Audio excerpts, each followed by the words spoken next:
Chapter 1, Who Let the Tsundere In? In this chapter is just a prologue that happens sometime in the future. The main story starts from Chapter 2. During the summer, the school building was wrapped in silence as students of Advanced Nurturing High School spent their merry time on their vacation. The heat must have set a fire within the life forms outside because the cicadas were producing a great chorus as they searched for a mate. Most of the first years spent their time in their respective dorms completely exhausted from the cruise ship special exam. In one such dorm, laid a lone brown-haired boy currently asleep. Beep. Beep. The sound of the alarm worked in alerting the boy, though it wasn't the alarm that woke him up but rather the hot pressure he felt at his lower body. As his eyes fluttered open and began to focus, he found Susan Horikita straddling him. "Oh, Ayanokouji, you're awake?" Horikita gave him an annoyed look while tilting her head slightly. Her long glossy black hair was flowing silkily from her shoulder until her chest. The black hair flowed while perfectly avoiding the two mountains. Its luster looked beautiful on her white skin. The two bulges of her breasts were covered with a black brassiere. However, the bra's shoulder straps weren't in their proper place. The bra was only barely hanging on her breasts. What an extremely dangerous sight. As he leaned back into his pillow, Horikita's breasts rushed into his eyes once more. Even though these breasts weren't big or small, just the perfect size, the impact was doubled when he looked up to them from below like this. Ayanokouji tried to move his gaze from her breasts to look toward her perfect face. However, her face and those breasts were a package deal, so not looking would be an insult to God. Beep. Beep. If your goal was to wake me up, it certainly worked. Ha? I wasn't trying to. In fact, I might have to refund my alarm clock and ask you to do this every day. He felt the girl sitting on his hip tense up. Her face turned to a shade of red, though whether from anger or embarrassment Ayanokouji couldn't tell. So I'm still in my dorm, though I don't remember what happened last night. Beep. Beep. However, Horikita angrily shook her head. Her hair shook together with her head's movement and her breasts were also jiggling. Her bra looked like it would fall any time now. Ayanokouji was almost tempted to move his hand and do it himself. I am just following my end of the transaction, nothing more, nothing less. Ayanokouji looked lost in her words for a second but then seemed to recall what Horikita was referring to. So she's talking about that. Horikita, you do realize our deal ended a week ago, you don't have to keep doing this. I am doing this as an obligation of good faith and an act to not undermine our bargain. Who knows when I might need your help again. Really? 'Cause I'm under the impression that you like doing this to me. Ayanokouji couldn't help but humor her. Horikita glared at him bewitchingly with moist eyes. Shut it. Keep your delusions and fantasies to yourself. Just shut your mouth and enjoy me, Redheart. Beep. Beep. An astonishing softness pressed against Ayanokouji's right arm at the sound of the alarm. When he looked to his right, he found out that he was completely shirtless, wearing only a pair of jeans, and there was a strawberry blonde-haired girl sleeping at his side while hugging his right arm. The girl shifted in his bed, got up and turned off the alarm, yawned once more before popping back in his arms, hugging it even tighter. YAWN, so cranky this morning. That's better. This girl who was sound asleep again is Hanami Ichino's. While she was a student in the same year as both Horikita and Ayanokouji, she possessed a terrifyingly sexy body with her astounding enormous breasts, large plump butts, and soft thighs. Her beauty was further enhanced by the black tank top she was wearing, barely containing her breasts, and the gray boycut panties. Such flesh that was already like a lethal weapon was pressed insistently on Ayanokouji. He could see Horikita visibly sigh, expressing her annoyance at the situation, though not surprised. She was already getting used to moments like this. Though Horikita couldn't tell if that was a good thing or a bad thing. Before Ayanokouji could say anything, he felt an extremely smooth texture of cloth on his abs. A black brassiere was placed on top of his abdomen. When he looked up, he found Horikita giving him a sharp gaze while both the palm of her hands were hiding the tips of her breasts. Stop looking at me like that. I am not doing this for you, all of it is just so I can reach Class A Redheart. Aha! Horikita's face was red, the blush reaching all the way to her ears. She slowly lowered herself by bending her back until her boobs pressed against Ayanokouji's broad chest. She tried her best not to start squirming when she felt the distinct hardness in Ayanokouji's crotch area. Hiya Redheart, our Redheart, don't get used to this Redheart. Ayanokouji watched as she traced her soft delicate fingers along his chest and shoulders trying to get a feel of it. He could feel her hot breaths on his neck, and as she brought her mouth closer and closer to his, her heartbeat accelerated. He laid his head back on the pillow and his eyes drifted off to one side while he waited for the kiss. Without really looking for anything, he saw the silhouette of a woman approaching. Ha! Horikita stopped right before their lips touched and looked at what Ayanokouji was distracted by. Chiaki Matsushita was walking towards them clad only in silk purple panties, a matching bra, and a shy but broad smile. Hey, she said. Both their eyes went wide. Horikita froze up, not knowing how to react. While Ichinos was still fast asleep drooling in Ayanokouji's arm, only God knows what she's dreaming about. He very nearly sat up, but Matsushita was there just in time to put a hand on his bare shoulder before he got up. Wow, Matsushita blinked as she slid in close. Her voice was soft, looking at the intimate scene between Horikita and Ayanokouji. That's kinda hot Redheart. How'd you even get in here? Actually, don't answer that. Ayanokouji asked with a hint of concern. Telling a person not to do something makes them more inclined to do it. The last I checked, I locked the doors, unless. Relax, all I had to do was give Ike Sakura's OnlyFans photos and he gave me your dorm key without batting an eye, Matsushita winked. I fucking knew it, that damn hobbit. Matsushita slid closer and kissed him, gently but with passion. Ayanokouji had at least learned when to shut up and kiss back. Horikita watched the scene unfold completely dumbfounded. Kiss, NMH, ah, ha, smack, NH Redheart. Even when Ayanokouji's eyes opened, they did so with a bit of a flutter. He looked like he was about to say something, so Matsushita kissed him again. Her kisses became longer and hungrier until finally, she stuck her tongue in his. Her eyes stayed locked with his all the while. Their tongues were like two lovers tangling their legs together as they embraced in bed.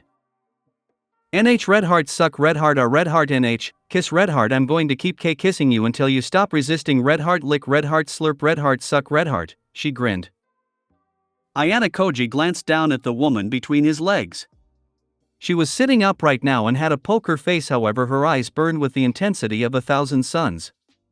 She was pissed. Very pissed. Ayanokouji, it seems you can't help but fall victim to these compromising situations, Horikita said in a sarcastic tone. Ayanokouji was sure she would bring out her trusty compass to attack him again, however, Horikita did the unexpected, she brought her lips to his chest and started softly kissing it. She trailed her nails up and down his shoulders and back in light, arousing caresses. Her light packs got more aggressive as she moved the kisses from his chest to his lower abdomen. NHH Redheart, kiss Redheart, smack Redheart, lick Redheart, lick Redheart, Redheart. Slurp Redheart, who Redheart, NHH Redheart, lick, oh Redheart. The two girls continued to rain down kisses upon Ayanokouji. Sometimes the kiss was hard, sometimes soft, and sometimes deep. He skillfully switched things up on Matsushita, so that she couldn't focus on anything else. The soft feeling of his tongue on hers, the strong flavor, and the sticky sound assaulting her eardrums all flowed through her body. All the while Horikita started sticking her tongue out between kisses, trailing her saliva in a circular motion across his lower abs. She was getting dangerously close to his hard cock. Both girls had a euphoric expression and were breathing hard. Ding ding. Ayanokouji just received a text message from a certain someone. The girls were too immersed in their kisses to notice. Ayanokouji started checking his phone for the contents. Meet me at our usual spot. ASAP. MMM. Fuuka Kiryuin Senpai, sigh, I wonder what she wants this time. I should probably go see her now, she did say ASAP. As Ayanokouji was about to get up, he notices that Ichino's is finally awake, giving him a provocative smile as she looked at the alluring spectacle unfolding in front of her eyes. Matsushita has moved on from his lips and is now tracing kisses on his neck, while Horikita was starting to unzip his pants. On second thought, maybe after 10 minutes, yeah, 10 minutes, I'm sure she won't mind. 6 hours later. In the streets of Kiyaki Mall, a lone first year could be seen running towards an unknown destination. His right hand holds onto a cup of vanilla latte while sweat dripped from his forehead. It was none other than Ayanokouji himself. Right after he completed his business in his dorm room, he checked the time only to be bomb-blasted with the dire situation he was in. He took the fastest shower in his whole life while wearing the first thing that came into his vision, which happened to be a white polo shirt and black sweatpants. He didn't even bother to fix his hair. The vanilla latte he was holding happened to be one of Kiryuin Senpai's favorites. Its whole purpose is to make sure things with Kiryuin Senpai don't blow out of proportion. If that doesn't work, Ayanokouji is perfectly willing to sign a written contract to supply Kiryuin Senpai with vanilla latte every day until she graduates. As he reached the rendezvous point, he spotted Kiryuin Senpai leaning against a billboard looking bored. Even from this distance, he couldn't help but admire her natural beauty. Her crimson eyes and long platinum blonde hair came into view. She wore plain clothes, a black t-shirt that exposed her elegant shoulders, and denim shorts. Senpai already has beautiful legs, and the shorts worked in highlighting that wonderful feature. And, since her lower body is largely exposed, she picked a top that also exposes much of her upper body. Perfectly balanced, as all things should be. The moment Kiryuin Senpai saw him, she put her arm around his neck, pulling him close. He could smell her distinct scent of lilac and gooseberries. "Alright, let's talk business," Senpai said while bringing her phone to show him something. "This right here is your next target." Kiryuin talked to him like she was hiring a hitman.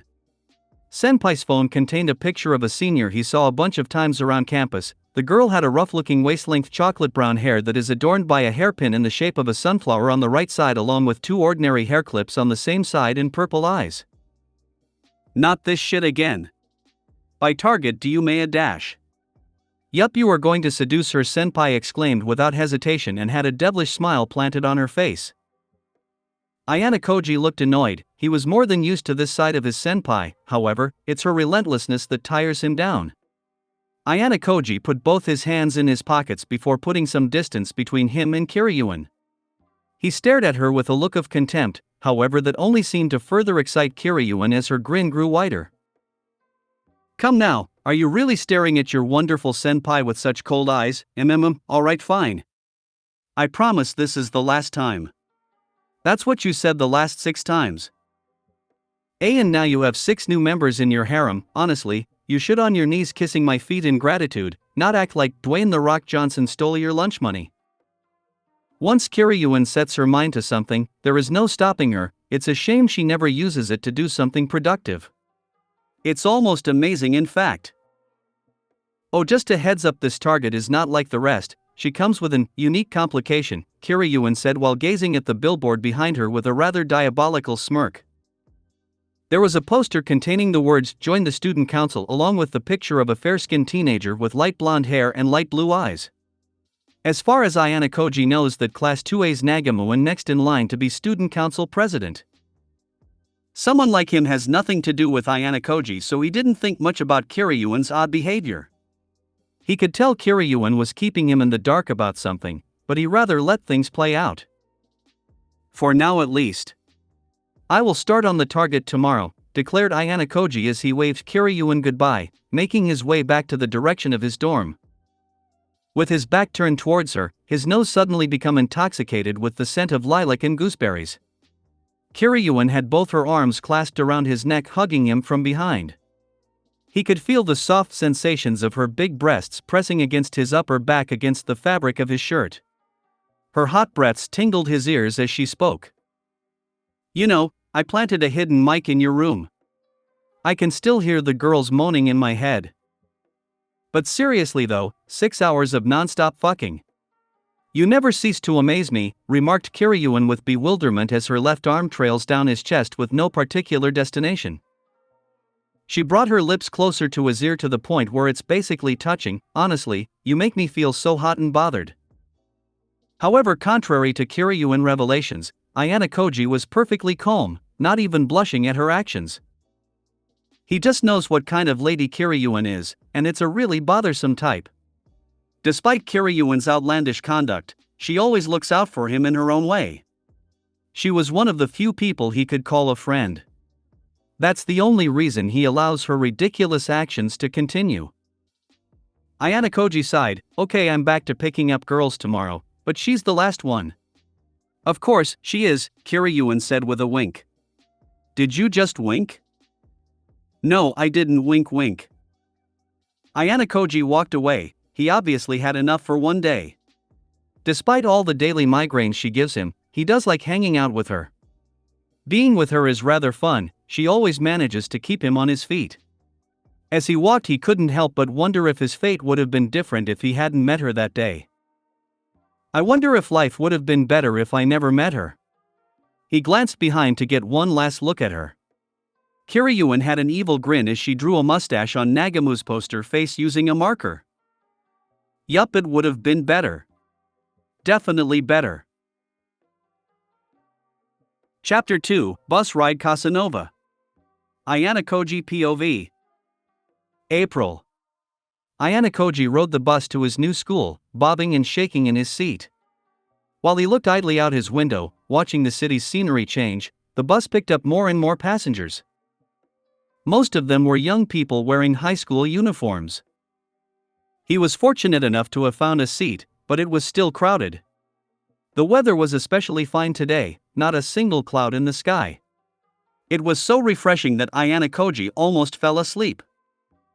However, his gentle respite was promptly obliterated. "Excuse me, but shouldn't you offer up your seat?" Ayanokouji's closed eyes snapped back open. A young, well-built blonde man of high school age had sat down in one of the priority seats. The elderly woman stood right next to him, and another woman stood beside her. This second, younger lady appeared to be an office worker. "Hey, you there. Can't you see that this elderly woman is having trouble?" the office lady said. She seemed to want the young man to offer up his seat. Her voice carried quite well throughout the quiet bus, attracting several people's attention. However, Ayanokouji's thoughts were elsewhere, utterly disregarding the drama unfolding in front of him. He was ready to start school for the first time in his life and needed to figure out what he needed to accomplish. He no longer has to be concerned about his freedom once he arrives there. Seduction is a psychological game, not a beauty contest, and because it is a game, anyone can learn to perfect it. All that is required is a new perspective on the world, as seen through the eyes of a seducer. "Why, you're a high schooler, aren't you? You should be quiet and listen to what adults tell you." The commotion appeared to be ongoing, with the blonde guy showing zero intention of giving up his seat. If seeing the world through new eyes is what's required, this could be an excellent place to start. Ayanokouji promptly raised his hand. You can have my seat if you want." Ayanokouji stood up and motioned for the elderly lady to take his seat. The passenger's obvious sighs of relief were audible to him. The granny nodded, a wide smile on her face, and thanked him and the office lady repeatedly. The office lady momentarily calmed down from her frustrations, seamlessly satisfied with the outcome. Despite his good deed, Ayanokouji is no saint. He has a very low desire to solve some stranger's problem unless he gets something out of it. Then why would he then take an active role in this? There are three main reasons behind this. Number 1, the office lady was very hot. Number 2, the office lady was very hot. Number 3, the office lady was very hot.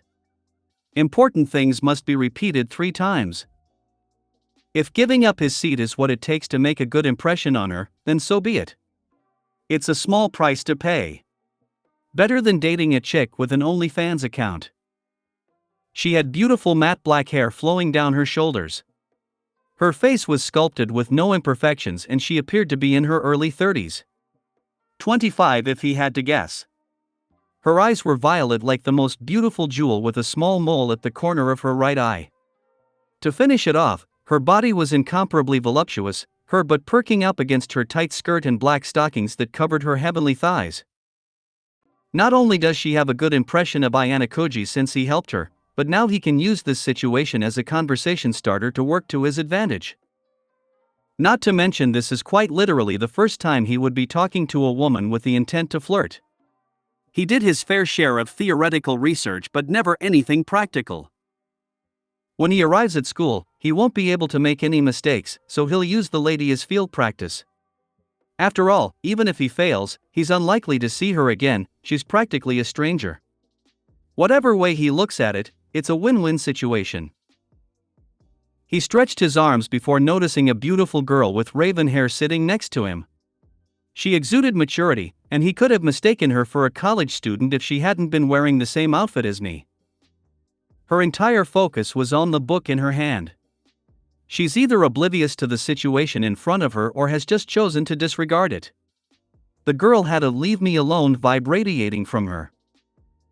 She was reading Crime and Punishment, which had 2 words scribbled in ink on the cover page. Suzune Horikita. Must be her name. As much as Ayanokouji was curious to talk to her, he made sure not to get distracted by her and focused on the task at hand. Besides, he had a feeling he'd see more of that raven beauty in the future. Ayanokouji took a deep breath before getting up and making his way to the beautiful woman. Horikita peeked her eyes slightly off her book, staring at what the peculiar boy was up to. In his red school uniform blazer, his imposing tall handsome presence loomed over the business lady. Her back was turned to him. "Excuse me, ma'am," he said in a clear, confident tone. His voice was low enough that only she could hear him. To anybody else, it may appear as if 2 acquaintances are conversing. Hearing this deep monotone voice, which had a certain charm to it, she recognized who it was in an instant. Ayanokouji relaxed as he completed step 1. He felt his eyes ease up and his lips settle down. However, he soon faced his next big hurdle. Phase 2 of the process. Keeping the conversation going. He did learn tons of small talk stories and questions beforehand, but he wasn't sure which one he should use. Everyone is fundamentally different after all. His computer-like brain scanned her entire figure to look for a potential clue. Until finally a beacon of hope shined upon him, almost as if goddess Aphrodite was in the boy's side. He noticed a certain item she had on her arms. A thick book with the title "Learn Greek in 30 Minutes. Aside from being sexy, what do you do for a living? Ayanokouji asked her with a straight face. The woman blinked a couple of times, wondering if she misheard him. "I'm a lawyer," she kept her response short and precise. "Let me guess, you got foreign clients. European, I believe." Ayanokouji pointed at the book on the lady's arm. The office lady's eyes widened, glimmering in surprise. It wasn't because he somehow knew about her client meetup, but because he was speaking a foreign language. Greek. The only reason he knew Greek is cause it happened to be one of the languages he had to learn in the White Room. He noticed dark circles under the office lady's eyes, implying that she had been studying it overnight. But that seemed unproductive given her occupation. Unless she had to do it for a reason. Like having a meeting with foreign clients, perhaps. However, this whole thing is nothing more than a deduction. A gamble, if you may. Fortunately, Lady Luck was smiling down at him.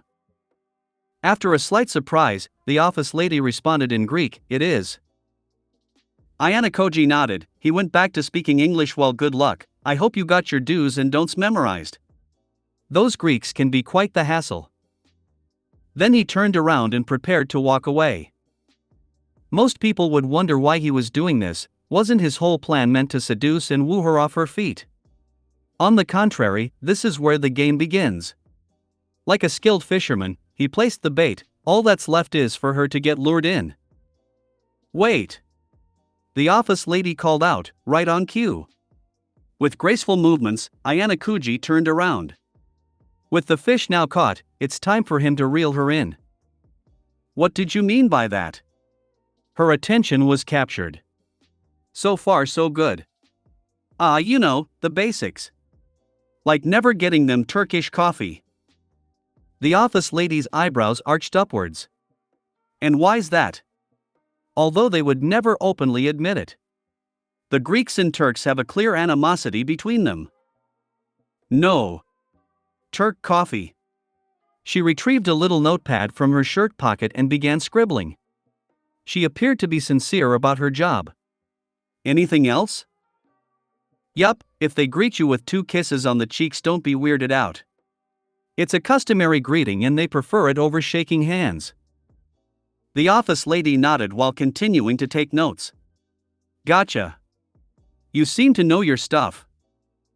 My father likes to travel. Ayanokouji lied without hesitation. If you really want this promotion, I suggest getting them a gift of sorts, preferably food. Cheese is definitely your best bet. Greece is known to be one of the highest consumers of it after all. He made a point of emphasizing promotion. Even though he has no idea whether her meeting would result in one, he is well aware that that word attracts corporate people like moths to a lamp. She stopped writing before staring at Ayanokouji with a doubtful glance. Are you suggesting I should bribe them? With cheese? Ayanokouji's eyes were amused as he shrugged his shoulders. If it works, it works. The office lady gave Ayanokouji a final skeptical look before eventually calling someone on her Bluetooth earpiece. She instructed someone to purchase a fruit basket and a sample of every type of cheese the store has to offer. And with that, she seemed satisfied. They'd established some common ground with each other by this point. At the very least, the status was changed from stranger to acquaintance. Taking advantage of this opportunity, Ayanokouji carried out the next phase of his plan. Well, that's all. CYA, he said in a chill tone. Keeping both hands in his pockets, he turned and strolled away again. Knowing full well how she's going to respond. It's basic reverse psychology 101. Making the chased do the chasing. When she saw Ayanokouji leaving, she panicked. She had been nervous before being transferred to a different firm because she didn't know anyone there. She was an unfamiliar girl in a brand new office, with no friends, no fellow colleagues to share interests with. To put it simply, her life was shit. Now, this guy came out of nowhere and stood up her out when no one else would, and he even gave her helpful advice for her critical meeting today. His simple act of innocent compassion was enough to seal the deal. She doesn't remember the last time her heartbeat was this fast and loud. He even seemed so calm and mature for his age. Maybe because her daily routine is so monotonous, she started craving the unpredictable. She couldn't let him go like that. This boy was too intriguing. She did her best to stifle the quiver spreading throughout her body. Even though he was still a student, he had a very attractive face. A trace of dangerous desire flashed in her eyes, before she restrained it with her strength of mind developed through decades of mindless office work. Having regained composure, she turned to him. Ah! Wait a second. This time the office lady walked to him, with an eager smile on her face and red flushed cheeks. Ayanokouji turned and faced her. My name's Ayaka, can I have your number? The office Ayaka asked him. She looked at him with expectant eyes. Ayanokouji was in high spirits. His self-study bore fruit. He still had doubts whether he had it in him, but everything went according to plan. It's always a good idea to do the side quests before starting the main quest. And just like that, he has gained complete monopoly on the beauty's attention. Like taking candy from a baby. Ecstatic, he was just about to give his number, when he suddenly realized something. I don't have a phone. He was supposed to obtain a school-issued phone once he arrived on campus, so he never saw the need in purchasing one. Ayaka still had her phone held out with a beaming smile. This is awkward. Chapter 3, Ayanokouji Origin Story. Warning, are 18 ahead. 4 months ago. At a particular movie theater, the only light illuminating the large darkroom was the cinema screen. A movie was being projected onto a large screen at the front of the auditorium while the dialogue, sounds, and music were played through several wall-mounted speakers. The Theory of Everything was currently playing. It was a romance/drama movie depicting the life of Stephen Hawking, an excellent astrophysics student working on his research. As he eventually learns that he suffers from motor neuron disease and has around 2 years to live. The seats weren't exactly filled with patrons. To be precise, only 40% of the chairs were occupied by people. 2 of such people were seated at the very middle of the auditorium. A recently engaged couple who were in the mood to celebrate. Toga had known Deku since college. They both meet on a blind date but seem to have hit it off. Surprisingly, they didn't have much in common, however, their individual chemistry seemed to make up for it. They understood each other better than they understand themselves. Toga still remembers how Deku had invited her to that fancy restaurant last week out of the blue, only to be surprised with one of the biggest decisions of her life. "Will you marry me?" She can still hear him say it, that single sentence plays on loop in her head. She gazes at her new shiny engagement ring before glancing at Deku lovingly. He was slurping on his soda, his eyes fully immersed in the movie. Deku has a kind soul and always works hard for his goals. He puts others before him no matter what. It is one of the things she loves about him. Deku had known Toga as a part-time waitress in his local restaurant. He usually goes there just to admire her from afar. So imagine his surprise when he met her for that blind date his friends forced him to go to. He had never been happier for peer pressure. Even though he always felt like Toga was out of his league, they got along really well. She was always there for him and supported him whenever he needed her. He was so in love that he got the courage to propose to her last week, and to his luck she accepted. Life has been going really well for both of them. Suddenly he felt a warm sensation on his thigh. Toga rested one of her arms in it, before moving her fingers playfully near his zippers. He had a basic idea of what she was trying to do. Toga's face was barely illuminated by the screen light. She looked red up to her ears. Her eyes were slightly unfocused and a little glazed. She seemed vaguely dazed, probably due to embarrassment. And although her hair was messy, it didn't spoil her beauty. In fact, she even looked sexy. But now, she is stuck staring at Deku's bulge. And she's been in this position for a long time, shaking her fingertips as she reaches for it, but her fiancé seemed nervous. "If you don't want me to do it, I'll stop," she said softly. Deku raised his eyebrows as if he was troubled when she told him so. "No, it's not like that." "Then what?" Toga asked while tilting her head slightly. Since Deku didn't respond, Toga gave a small nod and knelt between his legs. Then, while twisting herself, she gently reached out to unzip his pants and grasp his thing. Deku involuntarily jumped at the stimulation. His body temperature is higher than hers and the cool touch of her palm felt good. And while she stared deeply into his eyes, she brought her face close to his hard thing and rubbed it with her cheeks, murmuring with a teasing smile, "PNIS red heart." Deku thought he was going to come right then and there, and it was awful. He can't believe that she would say such obscene words as she rubbed her cheek against his thing. And with that, her lips came closer and her breath hit his sensitive spot. His pre-cum was already leaking out. Then, as soon as her tongue licked the tip of his glands, he felt an electric current run down his spine and his body jumped. What is this? It's so different from doing it in private. It's so much better. Deku thought. Ha ha. It's amazing. You're so good at this, Toga Redheart, he couldn't help but moan. Before he knew it, Toga's tongue movements became bolder and bolder. Lick Redheart lick, chew, chew, Redheart. In front of him, Toga's red tongue crawls over his cock. It felt rough and slippery. Whenever the hot tip of her tongue, covered with saliva, touched his glands, he felt such a sharp pleasure. Ugh. Coo, coo. He knows it's pathetic, but he can't stop his voice from leaking out. After all, Toga is licking his cock with all her might. That same Toga who he had a crush on for so long was now stretching out her tongue, with eyes gazing at him with ecstasy. Deku's heart was pounding just by looking at that scene. Moreover, if she licked him like this, he felt like he could die happy. It's good. Toga, you're amazing. Really? It's that good? Yes, it's perfect, Redheart. Toga let out a giggle as she extended her tongue to the glands and then took his penis in her mouth with a quick slurp. Her cheeks were lightly dyed red and her pink lips sucking his thing into her mouth.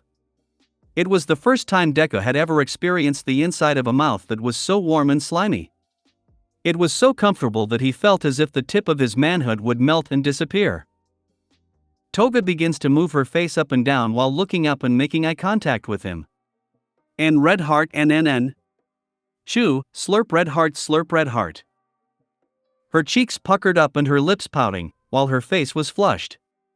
There is no sign of her usual cool beauty. Deku was probably the first person to see Toga's naughty face like this. He couldn't help but twist and turn. Red heart NNN, slurp, chew. Slurp red heart NNN, NNN red heart chew, red heart. Oh, crap, red heart. His body felt so good that he had to work harder to hold back. But Toga kept sucking him hard. Her mouth got narrower, and his glands were being crushed by the inside of her jaw and her tongue. And with the tongue sucking up so hard, it felt like a vacuum cleaner. He was about to ejaculate. The stimulation was too strong. And he was at his very limits. On a number scale of 1 to 10, how much would you rate this experience? A monotone voice called out to him. A 10. No, never mind, definitely an 11, Deku groaned as the pleasure continued to numb his senses. But a rational part of him questioned the scenario. His fiancée was blowing him off the last time he checked, and she had the voice of a low-pitched angel, not a man. Deku instantly opened his eyes to assess the situation. Even Toga stopped what she was doing and looked up. A lone brown-haired boy in the seat in front of them eyed them with a bored expression while munching on his popcorn. It was, of course, Ayanokouji. They could both hear the unique crunch of popcorn in his mouth every time he placed some in his mouth. It was nerve-wreaking how he was watching their dirty moment with a poker face like a dad enjoying his late-night football game. Don't mind me, please do continue what you were doing, just pretend I'm not here, Ayanokouji finally answered, perhaps to break the awkward silence. Deku and Toga's faces were flushed with humiliation, and steam was literally pouring from their heads. Deku zipped up his pants promptly, while Toga wiped her mouth with a napkin.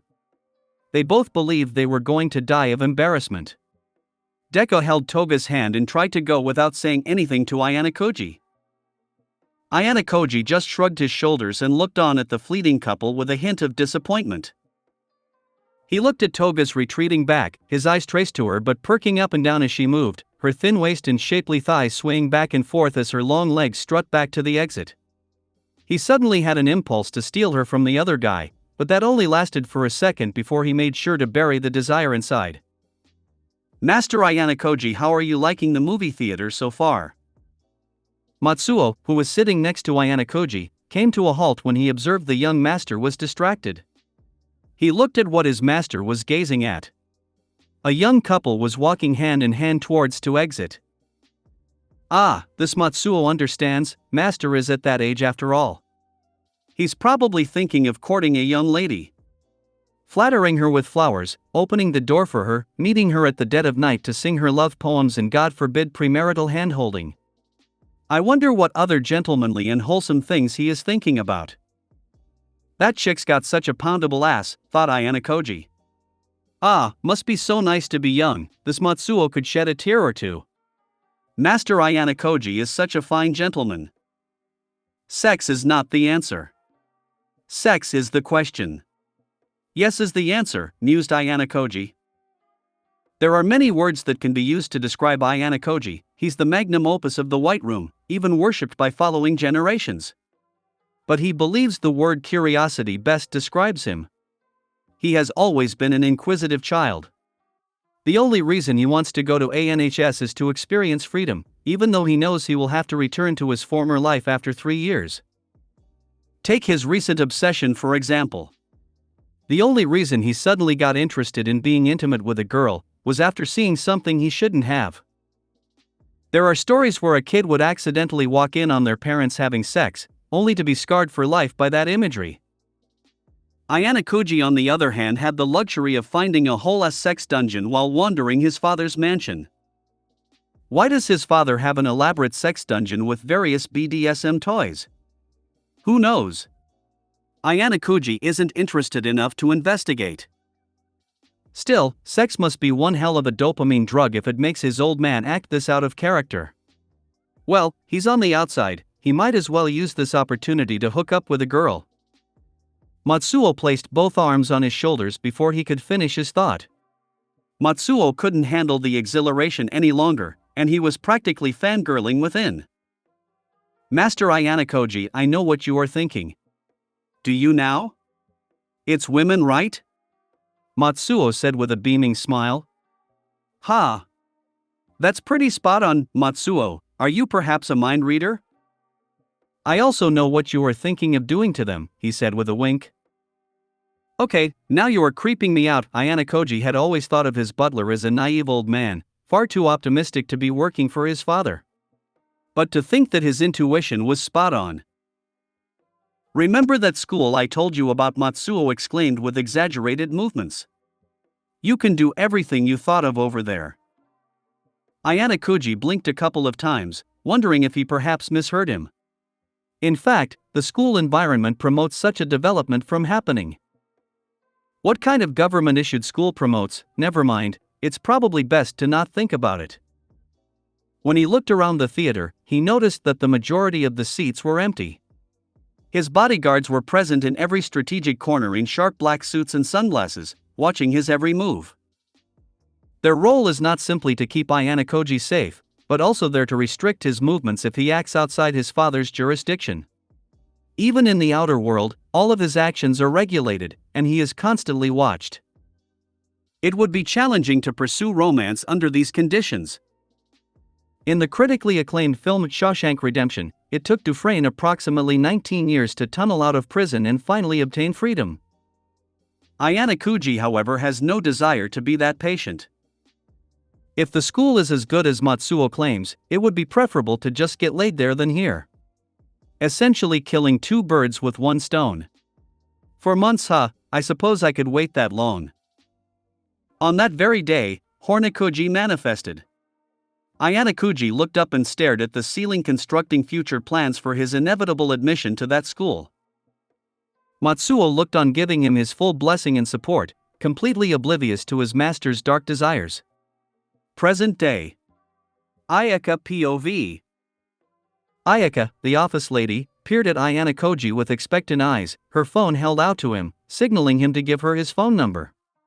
She can't recall the last time she was this daring and spontaneous, but as the boy seized her phone, she felt her cheeks heat up. Though there is something off about him, he seemed to have lost all enthusiasm. Ayaka dismissed it as her overthinking. The bus came to a halt just as he finished. Ayanokouji and the other students on the bus began to make their way to the exit. Ayaka observed Ayanokouji's departure from the window, but he paused in the middle before turning around and waving goodbye to her. She got flustered but waved back anyway. Ayaka was already 25 years old, she's been in a dozen relationships by now, but they never seemed to work out. However, she felt optimistic for the first time. About the boy she met by chance. There was something about him that drew her in. Like finding a missing piece and finally solving the puzzle. It wouldn't be far-fetched to say she was behaving and thinking akin to a teenage girl again. The man appeared to be a little too mysterious, though this simply added to his allure. She saved his number and stared at it with a feverish look. Most people would call her next action annoying, but she decided to do it anyway. She called his number, and it started ringing. Ring. Ring. Her heartbeat quickened with each passing ring.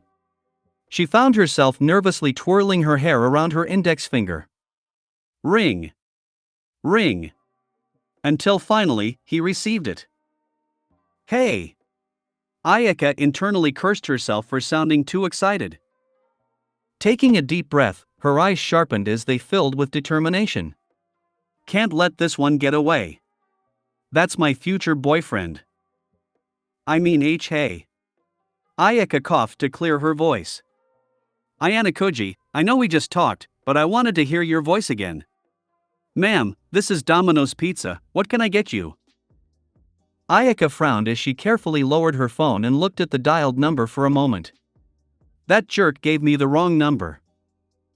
Fuuka. Ayaka's voice could be heard echoing throughout the road, as the bus moved further and further away. Just as Ayanokouji taught himself to get girls, he also learned how to get rid of them. Chapter 4, Strawberry Hairchan. Ayanokouji POV. As Ayanokouji stepped out of the bus, he stretched his arms and legs to relieve fatigue. His ears were soothed by the sound of his knuckles cracking. He returned a brief glance, waving goodbye to Ayaka. And with that, all the loose ends were tucked away. He was confident Ayaka has no way of retaliation since the bus won't halt until it reaches its next destination. In addition to that, because she is an outsider, she will be unable to enter his school. Was it pretty cold of him? Probably. But as far as he is concerned, Ayaka merely met a stranger on a bus, and there are no reasons for her to be infatuated with him. As the expression goes, there are plenty of fish in the sea. It was that time of year again when cherry blossoms seemed to glide through the air, carried by the breeze. Horikita, the girl from earlier, was strolling right in front of him, her beautiful long black hair fluttering in the wind. Maybe it was the sakura petals, or maybe it was the spring air itself that seemed to elevate her beauty. Her thin waist and noble posture made her stand out even more. Ayanokouji, on the other hand, needed to know something before making any advances on her.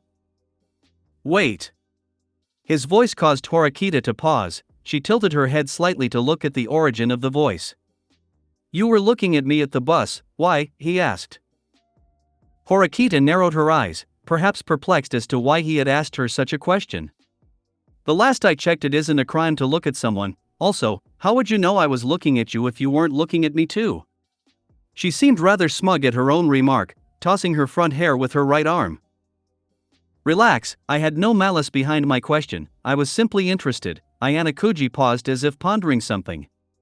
Say Horikita, if you don't mind me asking, why didn't you offer your own seat to the old lady? Horikita's eyes widened before staring at him with a glare. How do you know my name? Ha, he scratched the back of his head, it was written in the book you were previously reading. You got some nerve spying on me. He couldn't help but sigh. I thought you already established that we both have been staring at each other, so why are you still fed up on that part? Aren't we even? TCH. I didn't give up my seat because I thought it would be pointless. That's all. I see, well, if you are wondering, my name is Kiyotaka Ayanokouji. Do I look like I asked? Horikita immediately started striding away, her skirt swaying against the wind. Before briefly glancing behind, just so you know, I don't want to spend any more time around people like you. Ayanokouji casually shrugged, feelings mutual. As Ayanokouji gazed at the passing figure of Horikita, he had already formed an opinion about her in his mind. Yup, there is no doubt about it. Horikita Suzune is a mother F*** King tsundere. And it's for this reason that Ayanokouji will keep his distance from her. When it comes to tsunderes, things get a little more complicated. It's not that he doesn't believe he can make her fall for him, he's more concerned with what happens next. Horikita is a tsundere, so even if he seduces her, she will never admit it. Of course, there's probably nothing more satisfying than getting at tsundere to say I like you because it gives off a sense of accomplishment.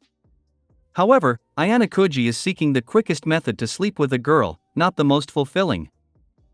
He lingered just outside the school gates, watching all the first-year students pass right past him. Once he makes it past these gates, he will have 3 years of freedom. One small step for man, one giant leap for me getting laid. Ichino's POV. Hey Ichinos, don't you think entrance ceremonies are just boring? Chihiro, a girl with short blonde hair and bluish-violet eyes, asked her peer. Both of them were in the middle of the auditorium with the rest of the school batch. Well, you're not entirely wrong. Chihiro's comment made Ichinos giggle. I'd been going to entrance ceremonies since I was young, and I figured I'd get used to it. But I guess not. Right. Chihiro seemed to agree. One would think that they were pals before they got to this school. That is not the case, they were both strangers approximately an hour ago. Ichinos and Chihiro happened to be sitting next to each other on the bus when they met. Their parallels don't stop there. They found they were in the same class through basic small talk. Class 1B. As a result, a bond amongst classmates was formed. Advanced Nurturing High School. That's the name of the school they are at. Ichino saw this as her time to finally move forward and start over with a clean slate. It was thanks to her middle school homeroom instructor telling her about this high school that she chose this institution to attend. Swearing an oath to herself, she resolved to return to school in the hopes of restoring her mother's and her younger sister's smiles. Oh, by the way, you can call me Hanami. Ichino's decided she is gonna get along with everyone in her class. So she might as well start with Chihiro. Wait a minute, are you sure? Chihiro seemed ecstatic about it, with sparkles in her eyes. Ichino's was perplexed by her answer. Yeah, we should get along. After all, we're going to spend the next 3 years together. Ichino smiled brightly at her, making Chihiro look down in embarrassment. Once again, Ichino's was confused by her reaction. Was it something I said that made her blush? She might be the sort that gets flustered easily. Well, it doesn't really matter as long as she's happy. Chihiro wouldn't talk to her for the duration of the ceremony, as if she was preoccupied with something. Ichino's, on the other hand, didn't ask her anything since she didn't want to put any pressure on her. She'd rather let her speak at her own pace. Once the entrance ceremony was over, all the students were requested to head to their respective classes. As the two girls walked together, Chihiro suddenly stopped. Ichino's, being concerned, looked back at her friend. Hey, Ichino's, can I ask you a weird question? Sure, go ahead. Ichino's was glad Chihiro trusts her enough to confide in her. You seem like the type of girl to always be popular. So you must have had a lot of boyfriends, right? Chihiro's blush seemed to get even deeper. Wait, what? Beads of visible sweat started dripping from her forehead. Where is she going with this? So I was wondering if you're still single? Out of all the questions Ichino's had thought Chihiro was going to ask, this wasn't one of them. It wasn't like Ichino's actively had dating and romance on her mind. She preferred to disregard that side of life. Ichino's backed away subconsciously, slightly panicked. However, as a result of this, one of her ankles twisted, forcing her to tumble backward. Whoa, Ichino's, look out! Chihiro extended her hand to stop her friend's fall. However, it wasn't necessary. Someone had already stopped her fall, holding onto her back. Or to be more precise, he didn't really catch her but was in the right place at the right time. He eliminated any possibility of Ichino's falling by acting as a solid wall, even if it wasn't deliberate. It looked as if she was leaning on him. She peered up, her delicate back pressed against his chest. Because the boy was taller than her, she could see his facial features, smooth brown hair, and eyes with a yellow shade and purple gradient. She quickly drew away because it was the first time she had been this close to a member of the opposing sex. Her cheeks became slightly heated. The boy lowered his gaze to his feet, prompting Ichino's to do the same. His sneakers featured a distinct footprint, which was unmistakably hers. Her shoes must have tracked dirt all the way here from school. Ichino's face instantly paled to a ghostly white. Hasn't even been 24 hours of my new school life and I already messed something up. But before she could say anything, the boy started talking. Don't worry about it, I should have been more careful while walking. It seemed like he was intentionally shifting the blame from her to him. But like I said, don't worry about it, just point me to the nearest washroom and I will be on my way. There wasn't any trace of anger on his face. However, there was no indication of any other emotions either. He appeared to have been born with a natural poker face. Chihiro did as he requested and pointed to the boys' restroom. The guy walked away, leaving them both behind. Despite the fact that the situation had been settled, Ichino's was disappointed. Considering that it was her fault due to her clumsiness, she felt a natural obligation to see this through. And most importantly, she never got to say thank you. Chihiro, go on without me. I have some unfinished business to attend to. Sure, Chihiro seemed to understand her reasons and left her with a meek smile. Make sure not to be late. Ichino's was relieved to have such a supportive friend. With a newfound resolve to find that guy, Ichino's headed out, though she soon came to a hollow realization. She herself had no idea where the boys' washroom was. Should have paid more attention to where Chihiro was pointing. She couldn't help but slap herself on the face. Ayanokouji POV. He used a tissue to clean his shoe before flushing it down the toilet. His trip to the washroom was only supposed to last 5 minutes, but he spent much too much time in the mirror experimenting with new looks. Which was a terrible waste of time because he just went with his typical hairstyle. He read in a magazine that women do notice a guy's hair, and if given the choice between hair and no hair, they would nearly always choose hair. Which is weird since the existence known as Johnny Sins shatters those expectations. Ayanokouji didn't have a watch, so he didn't know what time it was, but his white room senses began to tingle with the thought that he was already late. Not to mention the restroom had gone silent around him. Being late on the first day of school. Not really a good first impression. Throwing the door open, Ayanokouji rushed out the deserted bathroom, his momentum carrying him through the door and into an obstacle. Ha! Ayanokouji's face met a soft and yielding surface that completely enveloped his field of vision. He could hear a cute muffled shriek of surprise as the indescribable feeling and sweet, perfumed scent of citrus surrounded him. Ayanokouji dropped to the floor of the hallway as if to push the person he had run into down. The hallway was in complete silence. Ayanokouji's face was still buried in the smooth texture and the nice aroma. It felt like he was slipping into a marshmallow pillow. It was a once-in-a-lifetime opportunity. He feared he would fall asleep right there. His right hand moved closer to his face, gripping onto the enigmatic surface to get a better feel for the texture. Huh, that's weird, the last time I checked pillows don't moan. Must be a new model or something. It felt nice. Too nice. Then again, why was there a pillow in the middle of the hallway? Excuse me.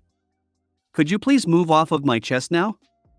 It was a girl's voice, a beautiful, soft soothing mumble. At first, Ayanokouji didn't understand the girl's words. A little too late, it hit him. Chests, huh, no wonder they were soft. Wait a minute.